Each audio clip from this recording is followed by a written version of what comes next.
Hey genius, welcome back to the class. So genius, अब हम करेंगे illustration number 4। The following figures are collected from the annual report of XYZ limited. क्या क्या दे रखा है हमें XYZ लिमिटेड के बारे में? पहले हमें दे रखा है net profit that is 30 lakh, outstanding 12% preference share कितना है 100 लैक्स, और इस पर प्रेफरेंस डिविडेंड कितना दिया जाएगा 12%, दैट इज 100 लैक्स इंटू 12% कितना हो जाएगा 12 लैक्स। तो ये हो जाएगा हमारा PD preference dividend. Number of equity shares 3 lakhs, return on investment यानी कि हमें R गिवन है 20%, कॉस्ट ऑफ कैपिटल KE कितना गिवन है 16%। अरे मैम, ये तो बिल्कुल इलस्ट्रेशन नंबर 3 की तरह है। फ़र्क कहाँ है? तो फ़र्क यहाँ है। इलस्ट्रेशन नंबर 3 में जो पूछा था वो पूछा था आपसे वॉल्टर मॉडल, लेकिन इलस्ट्रेशन नंबर 4 में क्या पूछा है देखो, कैलकुलेट प्राइस पर शेयर यूजिंग गॉर्डन मॉडल। तो यहाँ पर कौन सा मॉडल पूछा है? Gordon model. बाकी कंपनी का नाम सेम है और वैल्यूज़ वगैरह सब कुछ सेम है, सिर्फ यहाँ पर मॉडल चेंज कर दिए। ठीक, अब गॉर्डन मॉडल से हमें करना है, लेकिन 3 सिचुएशन हमें गिवन है। पहली है जब डिविडेंड पे आउट कितना है 25%, सेकेंड जब डिविडेंड पे आउट कितना है 50%, एंड थर्ड जब डिविडेंड पे आउट है 100%, यानी कि पूरा का पूरा डिविडेंड बांट दिया। तो अभी मैं आपसे ये पूछना चाहूँगी, यहाँ पर गॉर्डन मॉडल के 3 कंसेप्ट रहते हैं। ठीक, यहाँ पर कौन सा कंसेप्ट है, ग्रोथ वाला है या नहीं? बताओ बताओ। तो यहाँ पर तो कुछ भी लिखा नहीं है, कौन सा करना है, तो हम कैसे पहचानेंगे? तो ध्यान दो, यहाँ पर उन्होंने बोला है कि डिविडेंड पे आउट यानी कि डिविडेंड कितना दिया जाएगा 25%। डिविडेंड कितना दिया जाएगा 25%। दैट मीन्स कि जो 75% होगा वो डिविडेंड नहीं बांटा जाएगा, यानी कि उसको हम अपने पास ही रख लेंगे और कहीं और इन्वेस्ट कर देंगे।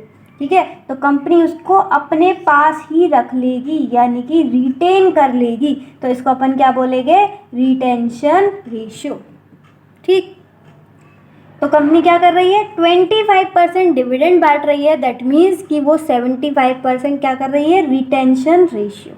ठीक, 75% रिटेन अर्निंग अपने पास रख रही है, और जब वो रिटेन अर्निंग यहाँ पर रखेगी और रिटेन अर्निंग पर कितना कमा रही है ज़रा देखो, रिटर्न ऑन इन्वेस्टमेंट यानी कि कंपनी जो इन्वेस्ट करेगी उस पर कितना कमाएगी 20%, यानी कि कंपनी अब यहाँ पर रिटेन कर रही है और उस पर 20% कमा रही है। दैट मीन्स कंपनी क्या करेगी? ग्रोथ करेगी।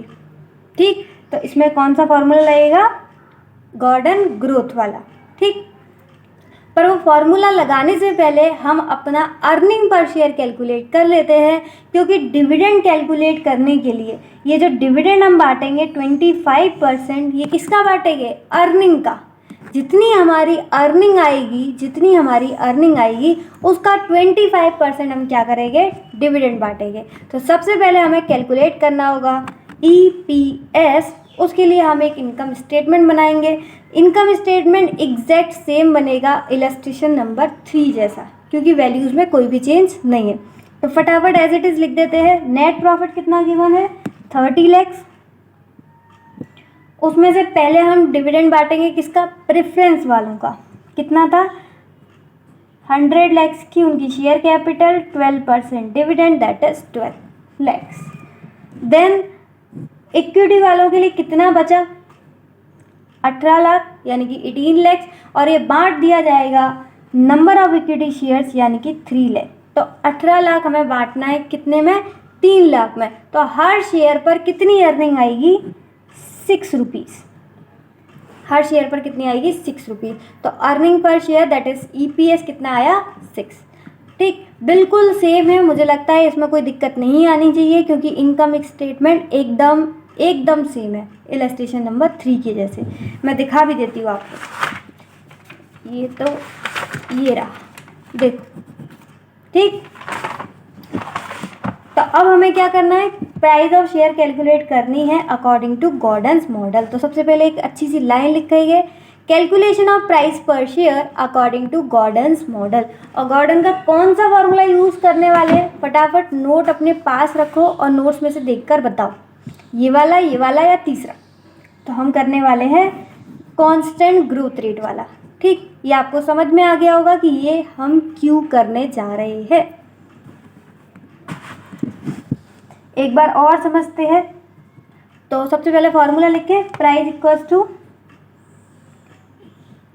D0 1 plus G upon KE minus G. ठीक, इस फॉर्मूले को थोड़ा सा और सिंप्लीफाई करते हैं, बिकॉज यहाँ पर उन्होंने बोला है कि 25% हम डिविडेंड बांटेंगे। ठीक, दैट मीन्स उन्होंने D0 नहीं दे रखा, बल्कि क्या दे रखा है, D1। तो उन्होंने ऑलरेडी हमें D1 दे रखा है, तो हम उसे क्यों लिखें, है ना। D0 तो हमें पता नहीं है, तो डायरेक्ट हम क्या लिखते हैं, D1। और मैंने आपको ये बताया भी था कि D0 में जब हम ग्रोथ ऐड कर देते हैं तो वो क्या बन जाता है, D1। यहाँ पर मैंने आपको कंप्लीट रिवीजन वाली वीडियो में ये कंसेप्ट समझाया भी था। तो इस पूरे को हमने सिंप्लीफाई करके क्या लिख दिया, D1, और नीचे हमारा एकदम सेम रहेगा KE माइनस जी। ठीक है, तो फॉर्मूला हमारा ये रहेगा। इसको कैलकुलेट करने के लिए तो हमारे पास D1 तो है, उन्होंने बोला था 25% बांट दो, तो D1 तो कैलकुलेट हो जाएगा। KE हमें गिवन है, क्वेश्चन में कितना गिवन है, 16%, लेकिन हमारे पास यहाँ पर ग्रोथ नहीं है। तो सबसे पहले हमें क्या करना पड़ेगा, ग्रोथ रेट कैलकुलेट करना पड़ेगा। फटाफट आते हैं, ग्रोथ दैट इज G। अब ग्रोथ रेट के लिए यहाँ पर फॉर्मूला नोट्स में भी था, देखकर बताओ, B इंटू R। B क्या था, रिटेंशन रेशियो, और R था उस रिटेन अर्निंग पर जो हम इनकम कमाते हैं, rate of return on investment. तो B इंटू R, B था रिटेंशन रेशियो, यानी कि किस परसेंटेज से हम बचा रहे हैं। तो 25% तो हम बांट दे रहे हैं, दैट मीन्स 75% हो गया हमारा रिटेंशन रेशियो। इसको ऐसे लिख देते हैं, रेट ऑफ रिटर्न कितना कमाएगी कंपनी उस पर, 0.20 से। ठीक, तो 75 टू जा 150, तो ये आ गया 0.15, यानी कि ग्रोथ रेट हमारी कैलकुलेट हो गई 15%। उम्मीद है आपको समझ में आई होगी। सिंपल हमने फॉर्मूला पुट किया वाला, B into R, B for retention ratio and R for rate of return on investment. तो ये कैलकुलेट हो गई हमारी ग्रोथ रेट। अब वापस से फॉर्मूले पे चले जाते हैं गॉर्डन मॉडल के। D1 कैसे कैलकुलेट होगा, D1 कैलकुलेट करना बहुत ईजी है। अर्निंग पर शेयर कितना है, 6 रुपये, और 6 रुपये में से हमने कितना बांटेंगे, 25%। तो 6 रुपये की अर्निंग है, जिसमें से अपन बांट देंगे 25%, दैट इज 1.5 रुपीज़। तो 1.5 रुपीज़ अपन बांटेंगे, तो D1 आ जाएगा 1.5। ये पेन गया। KE हमें गिवन था 16%, और ग्रोथ रेट अभी अभी हमने कैलकुलेट करी है 15%। ठीक, तो ऊपर रहेगा 1.5, 16 में से 15 गए, ये आ गया आपका 1.5 डिवाइड बाई 0.01, ये आ गया 150 रुपीज़। ठीक, तो ये कैलकुलेट हो गई हमारी प्राइस ऑफ पर शेयर, लेकिन ये सिर्फ पहली सिचुएशन में कैलकुलेट हुई है, दैट इज जब डिविडेंड पे आउट रेशियो कितना था, 25%। तो इसी तरीके से अब हमें क्या करना है, सेकंड में करेंगे सिचुएशन जब डिविडेंड पे आउट रेशियो कितना रहेगा, 50%। ठीक है, ये चीज़ अपन यहाँ भी लिख देते हैं। फर्स्ट सिचुएशन कितना था, 25%। ठीक है, फॉर्मूला एक बार यहाँ पर लिख देना, उसके बाद 25% ये फर्स्ट डालना, उसके बाद आप एक एक करके सारी चीज़ें लिख देना। ठीक है, तो एग्जैक्टली यहाँ से शुरू हो गई है फर्स्ट सिचुएशन। ठीक, इतना तो कर लोगे, आगे बढ़े। जब डिविडेंड पे आउट रेशियो 50% है तब क्या होगा, तो फॉर्मूला वही रहेगा अपना, D1 अपॉन KE माइनस जी, है ना। D1 कितना है, तो इस बार अर्निंग थी अपनी वही 6 रुपये, लेकिन डिविडेंड हम कितना बांटेंगे, 50%, यानी कि 6 रुपये में से आधा डिविडेंड बांट देंगे, दैट इज 3 रुपीज़। KE हमें ऑलरेडी गिवन है, 0.16, ठीक है। तो अब बस हमें ग्रोथ रेट निकालनी है, तो यहाँ पर निकाल देते हैं ग्रोथ रेट।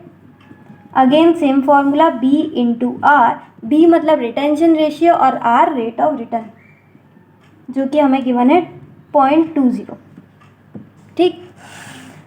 अब देखो यहाँ पर डिविडेंड पे आउट रेशियो कितना है 50%, यानी कि हम डिविडेंड कितना बांटेंगे 50%, यानी कि रिटेंशन हम कितना करेंगे 50%, सिंपल। तो यहाँ पर आएगा 0.50, 5 2 10, यह आ जाएगा आपका 10%। तो ग्रोथ रेट इस बार कितना आ गया 10%, ठीक। तो 16 में से 10 गए 6, 3 डिवाइड बाई 6%, ये आ गया 50 रुपीज़। तो इस बार जो आई है प्राइस वो कितनी आई है 50 रुपीज़। ये दोनों अगर समझ में आ गए तो थर्ड वाला तो बहुत बहुत ज़्यादा इजी है। पहले इन दो को अच्छे से देख लो। पहले डिविडेंड पे आउट रेशियो था 25% और दूसरे में था 50%। जब हम 25% डिविडेंड बांट रहे हैं, इसका मतलब अर्निंग कितनी हुई थी 6, तो 6 का 25% आ गया 1.5, तो हम 1.5 डिविडेंड बांटेंगे, तो D1 आ गया 1.5। के ही हमें ऑलरेडी गिवन था और ग्रोथ रेट हमने कैलकुलेट करी है कैसे, B into R, retention ratio into rate of return. जब हम 25% डिविडेंड बांटेंगे दैट मीन्स हम रिटेंशन कितना करेंगे 75%, और उस पर कमाएंगे कितने रेट से 0.20, ठीक है, यानी कि 20%। तो यहाँ से हमारी ग्रोथ रेट कैलकुलेट हो गई। सेम तरीका हमने इसमें भी फॉलो किया है कि 50% हम डिविडेंड बांट रहे हैं, यानी कि 6 रुपये का 3 आधा बांट रहे हैं। के ही हमें गिवन था 16% और ग्रोथ रेट हमने यहाँ पर कैलकुलेट अगेन सेम फॉर्मूले से की है, बी इंटू आर। अगर 50% हम डिविडेंड बांट रहे हैं दैट मीन्स हम रिटेंशन कितना कर रहे हैं 50%, और उस पर हम कमा कितना रहे हैं 20% से, तो यहाँ पर ग्रोथ रेट आ गया आपका 10%। वो 10% हमने यहाँ पर वैल्यू सब्स्टिट्यूट की और यहाँ से उसको पूरा सॉल्व कर दिया, ठीक। तो दोनों समझ में आ गए। तो थर्ड वाला बहुत ज़्यादा इजी है। थर्ड वाला इजी क्यों है, सबसे पहले ये देखो, यहाँ पर हम डिविडेंड कितना बांट रहे हैं 100%, यानी कि हम रिटेंशन कितना कर रहे हैं थर्ड वाले केस में। थर्ड वाले केस में हम रिटेंशन कर रहे हैं 0, बिल्कुल भी रिटेन नहीं कर रहे। और जब हम रिटेन अर्निंग कर ही नहीं रहे तो क्या उस पर कुछ कमा पाएंगे? अगर हम रिटेन अर्निंग कर ही नहीं रहे तो कंपनी कुछ कमा ही नहीं पाएगी, और अगर कंपनी कुछ कमा ही नहीं पाएगी तो क्या कुछ ग्रोथ कर पाएगी? नहीं। तो अब मुझे ये बताओ, थर्ड वाली जो सिचुएशन है वो गॉर्डन मॉडल की कौन सी सिचुएशन है? वो है आपकी, अब तो समझ में ही आ गया होगा, वो है आपकी ज़ीरो ग्रोथ रेट, क्योंकि वहाँ पर वो रिटेन अर्निंग नहीं कर रहे, और रिटेन अर्निंग नहीं कर रहे तो वो ग्रोथ भी नहीं कर पाएंगे, ठीक।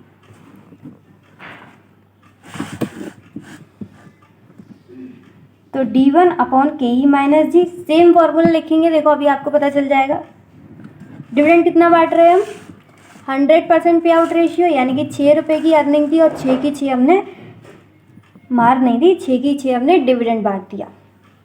KE कितना था 0.16, ये हमें क्वेश्चन में गिवन था, और यहाँ पर ग्रोथ रेट क्या आएगी 0, ठीक है। ग्रोथ रेट क्या आएगी 0। ग्रोथ रेट क्यों 0 आएगी तो कैलकुलेट करके भी देख लेते हैं। B into R, retention ratio 0। जब कुछ हम रिटेन ही नहीं कर रहे तो उस पर हम कमा ही नहीं पाएंगे, यानी कि ग्रोथ रेट हो जाएगी हमारी 0। 6/116, यानी कि आपको कुछ इस प्रकार फॉर्मूला दिख रहा होगा, D अपॉन के, दिख रहा है D अपॉन के। 6/16%, ये आ गया 37.5, ठीक। तो ये हमारे दो ग्रोथ वाले थे, और थर्ड में हम रिटेन अर्निंग नहीं कर रहे तो वहाँ पर ग्रोथ भी नहीं हो पाएगी, इसलिए ग्रोथ रेट जो आई है वो 0 आई है। इसका मतलब ये किस तरीके का है, 0 ग्रोथ रेट वाला। उम्मीद है आपको तीनों सिचुएशन अच्छे से समझ में आए होंगे। अगर नहीं भी आई हो तो कोई दिक्कत नहीं है। सबसे पहले तो एक काम किया करो, जो नोट्स हैं समरी नोट्स उनको पास में रखा करो, फॉर्मूला देखते रहा करो। साथ के साथ ऐसे क्वेश्चंस और आएंगे तो हम और प्रैक्टिस करेंगे।